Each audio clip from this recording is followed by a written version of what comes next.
Louvado seja o Senhor. Carta de Paulo aos Romanos, capítulo 12.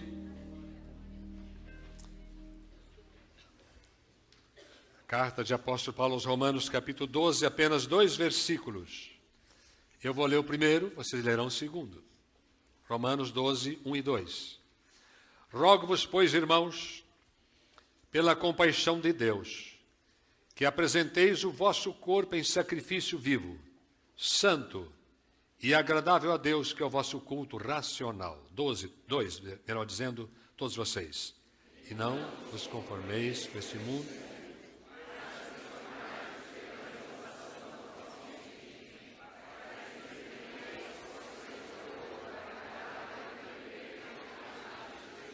Amém.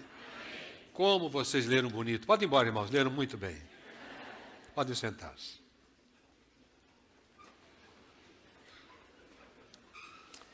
Conforme falei hoje pela manhã, meu assunto é o alcance da consagração. Um militar à paisana estava numa loja quando entrou um ladrão para assaltá-la. Como aquele militar não estava com suas vestes que condissessem com a sua profissão, estava paisano, ele concluiu o seguinte: eu posso não agir como policial, porque ninguém notará. E o ladrão continuou roubando. Na verdade, meus amados irmãos, nós temos pelo menos 3 tipos de ladrão que roubam a nossa vida cristã. E a gente tem que estar atento ao mover dessas armas poderosas contra a nossa vida de fé, que atrapalham o nosso casamento, atrapalham a nossa vida na igreja, atrapalham a nossa vida na profissão, no namoro e assim por diante. A primeira força com a qual nós temos que lutar é a força do diabo. Desde o início, ele é um príncipe que procura destruir o projeto de Deus.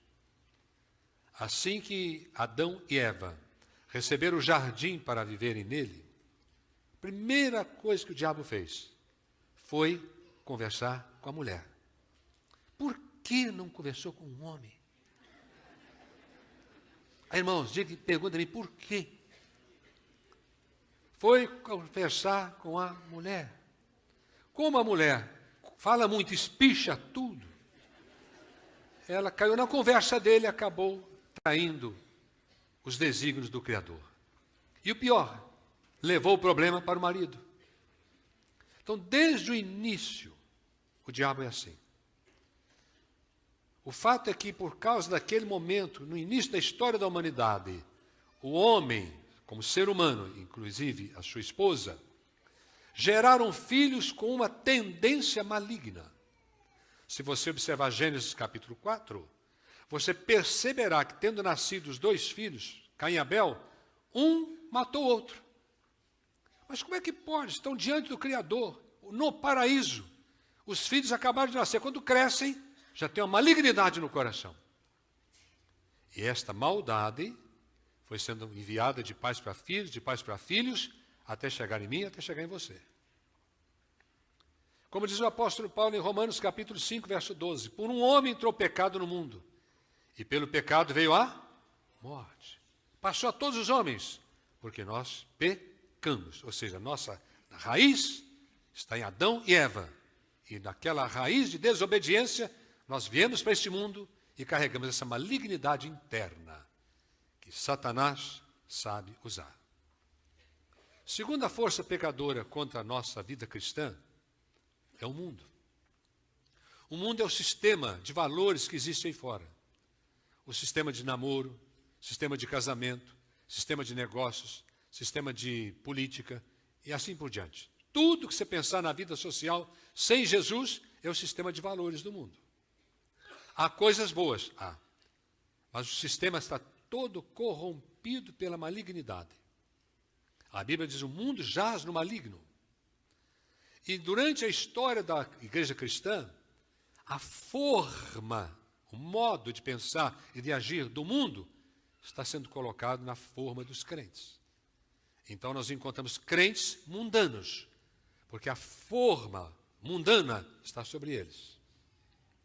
E a terceira força perigosa para nós não conseguir viver a vida cristã é a nossa natureza, que o apóstolo Paulo chama na carta aos Gálatas de carne. Carne não é isto aqui, sarx, como diz o grego. A carne, lá em Gálatas, é natureza interna, ruim, má. E é por isso que quando você recebe um bebezinho no seu colo, é uma graça. Você chama até de anjinho. Mas a natureza pecaminosa do papai e da mamãe já está naquela criança, e assim que ela puder, ela vai desonrar você, desobedecer, fazer birra para você, vai te dar dor de cabeça. E você pergunta, quem ensinou essa criança a fazer mal? Ninguém. Nasceu com a natureza pecaminosa. E às vezes, pai e mãe ficam perdidos se corrige, se não corrige a criança. E a Bíblia é muito clara, se você não corrigir, você passará vergonha. A natureza má está dentro dele. Então eu contava sobre uma mãe que eu conheci, que foi chamada à escola porque o filhinho dela estava rabiscando as paredes da escola. E a diretora chamou, olha, precisa fazer alguma coisa para o seu filho, está estragando todas as paredes da escola. E ela disse, não podemos matar o gênio que está no coração dessa criança. Ele é um pintor. Bonito. E é por isso que muitas vezes os nossos filhos aprontam, quando crianças principalmente, e nós temos medo de corrigi-los, pensando que corrigindo a criança vai matar o gênio que ela é. Meu irmão, se eu contasse a você quanto eu apanhei do meu pai, sem merecer, já era para estar no cemitério há muitos anos. E eu não tenho raiva do meu pai, nunca tive, pelo contrário, respeitei meu pai até que ele morresse, e continuo respeitando até hoje. Nenhuma coça, nenhuma varada, eu disse hoje pela manhã, eu apanhava de chicote de fio elétrico. Meu pai era português. E português, quando corrigia os filhos naquela época, corrigia para matar, para dar cacetada mesmo. Vou dizer uma coisa, vocês talvez não acreditem, por favor, não conta a ninguém, não sei para o vizinho. Uma vez eu apanhei do meu pai uma coça, porque eu tinha saído com alguns colegas para pescar rã. Eu gostava de fisgar rã, limpar a rã e comer a rã. Gente, se você nunca comeu rã, experimente. É tipo de sapo, mas é uma beleza, irmão. Quando eu cheguei em casa, à noitinha, você tem ideia, naquela época não havia lanterna. Eu sou tão novo que não havia lanterna boa na época. Você punha fogo num pneu e você com o pneu clareando a beirada dos córregos, vendo a rã, dizendo, você fisga na rã. Meu irmão, minha casa tinha recebido uma carroça de lenha, porque naquela época minha mãe cozinhava com lenha. Olha, o meu pai quebrou todas as lenhas das minhas costas. Todas. Horas me dando cacetada. Você me examina de alto a baixo, não tem nada quebrado aqui, em 78 anos. Estou inteirão da Silva. E agradeço a Deus que se meu pai não tivesse feito aquilo, eu teria feito coisa pior. Mas o pecado é isso. Leva você a aprontar. Como é que pode? Um bebê, uma criança tão linda, como é que pode errar? Porque a natureza humana está dentro da criança. A consagração que nós estamos falando aqui, meu amado irmão, é um socorro de Deus. É um projeto de Deus, não é seu, é dele. Para que você possa viver em qualquer situação da sua vida, seja adolescente, seja jovem, seja no seu namoro, seja no seu casamento, seja na sua vida empresarial, seja na vida de fé, em qualquer área que você estiver envolvido, você possa manter a sua identidade de homem de Deus. Digo homem na palavra genérica, homem e mulher. Ah, pastor, você não conhece meu marido. Nem quero conhecer. A consagração é o poder de Deus, o aceite de Deus, a oportunidade que Deus dá a você, para que você possa caminhar dando exemplo de vida cristã de forma bonita. Então me lembrei daquele homem que tinha uma firma fazedora de vasos bonitos, vasos decorativos. E ele dizia o seguinte: quando um vaso está pronto, eu levo para o forno. Quando eu tiro do forno, ele esfria. Eu mando alguém bater do lado direito dele com um pedaço de pau. Ele faz um certo som. Depois bate do lado esquerdo. Ele faz um certo som. Se o som daqui for diferente da esquerda, eu mando quebrar o vaso. Se o som da esquerda for diferente do som da direita, eu mando quebrar o vaso. Joga fora. A língua daqui tem que ser a língua de cá. A língua de cá tem que ser a língua de cá. Isso quer dizer que a consagração é o seguinte: Deus quer que você tenha uma identidade tão perfeita, tão correta, que você seja conhecido como gente de Deus aqui, gente de Deus lá fora, gente de Deus na sua escola, gente de Deus na sua empresa, gente de Deus no seu casamento, gente de Deus nos seus negócios, gente de Deus em qualquer lugar. Deus quer que você tenha uma identidade para a honra e glória do nome do Senhor Jesus. A consagração é para isso. Às vezes, nós confundimos consagração com vocação. Há pessoas que pensam, para ser consagrado, agora vou ser pastor. E elas confundem as coisas. Pode até ser, mas não necessariamente. Por isso, quando um pastor batista passa por um concílio de pastores, a primeira coisa que os pastores querem saber é se esse homem tem convicção, de fato, de que Jesus o chamou para ser pastor. Tem que ter convicção e tem que nos convencer de que Jesus o chamou. Porque muita gente consagrada pensa que agora, para ser consagrada, vai ser pastor ou missionário. E o pior, há aqueles que pensam que por ser consagrados, Deus vai enviar lá para uma tribo, lá no fundão da África, uma tribo de canibal. Você vai ser missionário lá agora. Por quê? Porque você está consagrado. E não é assim. Então eu me lembro dessa confusão que muitas vezes a pessoa faz entre vocação e consagração, da história contada para mim de um dos meus ex-pastores, aqui da primeira igreja batista de São Caetano, há muitos anos atrás, certamente. Ele era filho de fazendeiro. E um vizinho dele tinha 3 filhos. 2 eram normais. Um era meio pá virada. O que é isso? Também não sei até o dia de hoje. Mas não era normal. Nada dava certo para o 3º filho. E um dia, esse vizinho do meu pastor chamou o pastor dele para fazer uma visita na fazenda e conversar com o filho, que não era muito normal da cabeça. E o pai falou o seguinte para o pastor: pastor, eu acho que meu filho vai ser pastor. Por quê? Ele não serve para nada. Estão enrolados, estamos, irmãos? Então algumas pessoas acham o seguinte: bem, eu não dou certo em coisa nenhuma, vou ser pastor. Meu filho, consagração não é para isso. Consagração não é para levar você a ser pastor. Você só pode ser pastor se Jesus chamar para você fazer isso. Então a consagração é um ato, é um momento na sua história de crente em Jesus, que pode ser até repetido várias vezes, não há problema, em que você coloca a sua vida inteira, sem reservas, no altar de Deus para honrá-lo. Só crente pode fazer isto. Quem não é crente não pode fazê-lo. Dá para entender? Me diga amém, por favor. Você observa nessa carta que Paulo escreve que ele começa com o verbo rogar. Ou seja, consagração não é uma determinação, não é obrigatoriedade. É uma pena. Porque você vai encontrar crente consagrado e crente não consagrado. Irmão, é fácil de identificar. Você mesmo sabe se você é consagrado ou não. A sua linguagem, suas reações, sua convivência na família, sua convivência no seu namoro, sua convivência nos seus negócios. O que você é, verdadeiramente quem é você? Você sabe. E Deus sabe melhor.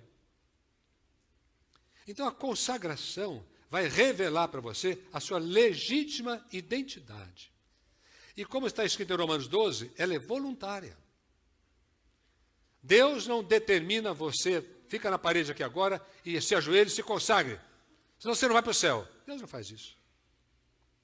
Deixa você livre. No Evangelho tudo é livre, diga graças a Deus. É livre. Tudo que for na marra não é de Deus. É livre. Jesus Cristo nos libertou, diga glória a Deus por isso. Então Deus quer que você se apresente a Ele para viver para Ele, para a honra dEle, para a glória dEle, espontaneamente. Quero ver uma vida bonita. Quero ser uma boa referência na minha escola. Quero ser uma boa referência no meu trabalho. Quero ser uma boa referência na minha igreja. Quero que as pessoas percebam que eu sou crente. E quero ter forças para viver como crente onde é que eu esteja. Mesmo sendo tentado. Mesmo podendo cair, mas o Senhor me levanta. Porque eu pertenço a Ele em consagração. Fala bem alta a palavra consagração, por favor. Consagração. Aí me lembro daquele homem que contratou um cego para distinguir notas falsas. E o cego passava o tempo todo alisando notas verdadeiras. Nota de 5, nota de 10, nota de 20, nota de 50, nota de 100. Ele só alisando notas verdadeiras. E um dia resolveu perguntar para o patrão, mas o senhor não me convocou, não me contratou para eu descobrir nota falsa? Como é que o senhor me dá a nota verdadeira? Ele falou, olha, quando você vive a verdadeira, a primeira nota falsa que bater na sua mão, você reconhecerá com facilidade. E assim é o crente. Quase que nos primeiros contatos você sabe se o crente é consagrado ou não. E você sabe se é consagrado ou não. É uma coisa impressionante. O palavreado, as reações, os sentimentos, a oração, a Bíblia, a sua igreja, a sua família. Meu Deus, que coisa maravilhosa. Gente consagrada é uma bênção. É uma bênção. Não dá dor de cabeça. Bem, além de ser voluntária a consagração, Deus não determina, não exige. Você pode se consagrar, você pode não consagrar. Note que ela é inteira. Rogo-vos, pois, irmãos, pela compaixão de Deus, que apresenteis o vosso corpo em sacrifício vivo, santo e agradável a Deus, que é o vosso culto racional. Ou seja, o apóstolo Paulo está evocando aqui a figura do holocausto no Velho Testamento. Havia dois tipos de sacrifício. Um pelo pecado, o pecador reconhecia seu pecado, levava o animalzinho até o sacerdote, impunha as mãos sobre a cabeça do animal, transferia para ele sua personalidade, ele era imolado, seu sangue era derramado, o pecador saía liberto. Meu pecado passou para um inocente. Isso representando Jesus que viria milhares de anos mais tarde. Agora havia o holocausto. O pecador libertado do seu pecado, perdoado do seu pecado, trazia um animal ao sacerdote. Da mesma forma que o animal para o sacrifício. Só que agora ele não podia confessar pecado nenhum. Ele impunha as mãos sobre a cabeça do animal, com força, transferindo para ele a sua personalidade. O animal todinho era sacrificado. Não podia sacrificar nada parcial, perna ou cabeça, nada. Tem que ser todo no altar. Significava que aquele homem, na sua inteireza, se dedicou para honrar e servir a Deus na sua vida. Consagração. A consagração envolve tudo da nossa vida. Ela é para você que é crente. Para que você possa, na sua caminhada de vida de fé, viver uma vida mais bonita, mais forte, mais condizente, ter mais força para vencer o pecado, para vencer o diabo, para vencer sua natureza decaída. A consagração é um selo de apoio do céu para que você possa ver a vida espiritual que Deus derramou do céu em Jesus Cristo no seu coração. Irmão, viver a vida cristã sem consagração é uma luta, é uma batalha violenta e nós não temos poder em nós mesmos para fazer isso acontecer. Mas na vida consagrada, Deus recebe você na sua inteireza, no seu corpo, envolvendo tudo da sua vida. Recebe por consagração e abençoa você. E uma coisa mais importante, você que é crente tem poder para ser consagrado. Quem não é crente não tem. Por exemplo, na carta de Paulo aos Romanos, capítulo 6. Romanos, capítulo 6. Verso 20, está escrito assim. Éreis servo do pecado. Éreis. Quem é de Jesus hoje já foi servo do pecado. Se você é de Jesus hoje, o pecado é seu servo. Diga graças a Deus. Ou seja, você pode mandar nele. Olha o verso 22. Agora que você é cristão, libertados do pecado, feitos servos de Deus e não servos do pecado, tendes o vosso fruto para a santificação e, por fim, a vida eterna. Ou seja, agora que você é crente, você pode oferecer a Deus seu corpo na inteireza. Dizer, Senhor, eu coloco a minha vida no teu altar para servir o Senhor e honrar o Senhor com tudo que eu sou, com tudo que há de vir, em nome de Jesus. Que maravilha. Eu vou terminar pedindo que você observe em Romanos capítulo 12. Romanos 12. Alguns aspectos, o que a consagração vai trazer a você. Você vai perguntar, mas pastor Ari, o que traz para mim a consagração? O que ela me oferece?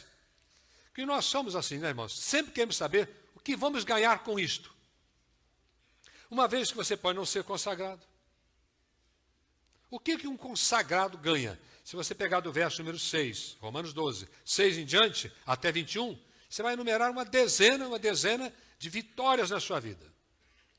Mas eu quero mencionar rapidamente algumas. Verso 6, dons.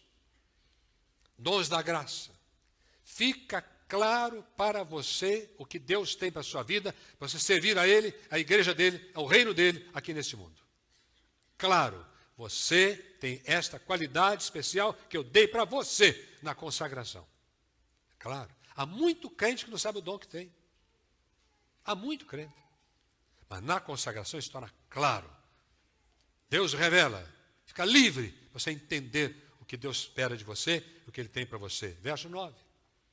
Amor sincero. Hoje a pastora Sara está falando sobre amor aos novos que estão chegando aqui. Irmão, não é fácil, é praticamente impossível você amar um rebanho desse tamanho. Mas quando você tem Jesus e você é consagrado, o seu irmão é irmão de verdade.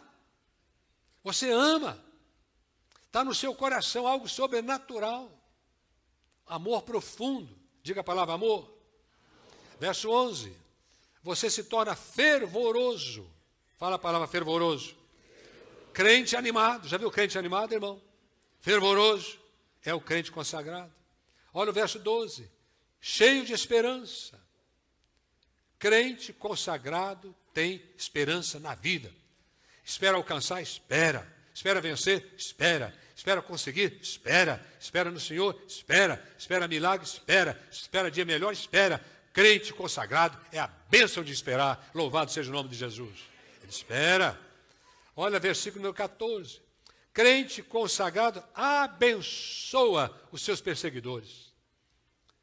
Então você tem no perseguidor uma oportunidade para revelar que você realmente é consagrado. Senhor, abençoa aquela mulher que falou mal de mim. Senhor, perdoa aquela pessoa que fez aquele mal para a minha vida. Eu me lembro de várias histórias bonitas, meus irmãos. Vou contar uma só, aqui dentro do meu tempinho. Eu fui pastor no interior de Campinas. Tem ovelha de lá que está me ouvindo aqui. E uma senhora, membro da igreja, teve um desencontro com a sua vizinha. Um negócio feio. E esta irmã, membro da igreja, pastor ali, como é que eu vou fazer? Olha a encrenca que virou na minha família, que virou na minha casa, virou com a minha vizinha, com a minha família inteira. Eu falei, vou fazer uma pergunta para a irmã. Você teria coragem de bater a porta da casa daquela irmã, daquela senhora? Quando ela aparecer, você diz assim, olha, eu venho aqui para lhe pedir perdão pelo que aconteceu e orar em favor da sua vida. Pastor, mas eu não sou. Eu sou inocente. Não tem problema, irmã. Pague o mal com o bem. Quando aquela senhora abriu a porta da sua casa para receber a irmã da igreja, antes que a irmã da igreja falasse, ela disse o seguinte, olha, vizinha, sabe o que eu tinha reparado? Não sabia que você tinha olhos azuis. Quê? Olhos azuis? Nem eu sabia. Irmão, naquele dia, na hora que a irmã da igreja bateu a porta da vizinha para oferecer perdão, para orar por ela, para abençoar a inimiga, Deus mudou a cor dos seus olhos. Irmã, deixa eu fazer um pedido a você. Você quer ter olhos azuis? É isso aí. Aí está a receita. capítulo 12, verso número 15. Alegrai-vos. Crente consagrado é crente o quê? Alegre. Vamos repetir? Crente consagrado é crente? Alegre. Deus dá alegria para você. Eu me lembro quando eu trabalhava na GM, e eu precisava ir embora para o Rio de Janeiro, o Seminário do Sul era o charme na época. E eu ficava chorando, meu Deus do céu, como é que eu faço, meu Deus? Eu preciso ir embora, preciso de dinheiro, preciso deixar dinheiro para minha mãe e meu pai, eles não têm onde tirar, e a minha indenização vai salvar a pátria da minha família. Era uma dor, meu irmão, que eu não aguentava. Mas um dia caiu esse verso nos meus olhos, Romanos 12, 12. Alegrai-vos na esperança, sede pacientes na tribulação, perseverai em oração. Antes de orar, antes de ter paciência, tem alegria. Aí eu comecei a me alegrar, como se tivesse recebido a indenização. No dia seguinte da minha alegria, mandaram me chamar. O que o senhor quer da GM? Falei, eu quero minha indenização. Pode buscar amanhã. Diga glória a Deus. Irmãos, crente consagrado tem alegria sobrenatural, irmão. Porque a vida oferece muitos abismos, muitas dificuldades, muitas. Mas a consagração mantém o poder da alegria. Olha o versículo 19. Versículo número 18. Paz. Crente consagrado é pacífico e é pacificador. Bem-aventurados os pacificadores, porque serão chamados filhos de Deus. Jesus é o príncipe da paz. Você só pode ter essa paz reinando, dominando seu coração, sua vida, através da consagração. Deus vai alertar você, levantar você para ser uma pessoa da paz. E finalizo com o versículo 21. Leia comigo. Não te deixes vencer do mal, mas vence o mal com bem. Crente consagrado é um vitorioso. Você quer ver uma vida de vitória? Seja consagrado. Vou repetir. Você quer viver uma vida de vitória? Aqueles que querem, digam amém bem alto. Amém. Consagração. Deus honra a consagração. Por quê? Ele estabeleceu. Você não é obrigado, mas você é desafiado em amor. Apresente sua vida ao Senhor para honrá-lo, para ter uma identidade bonita que traga honras a Ele, em qualquer situação da sua vida. Vá ao teu altar, altar do Senhor. Assim como um animalzinho era colocado no altar, sem nada ficar de fora. Não deixe nada de fora, nada, tudo, seu corpo e tudo que diz respeito a Ele. No altar do Senhor, em consagração, você será um crente vitorioso em nome de Jesus.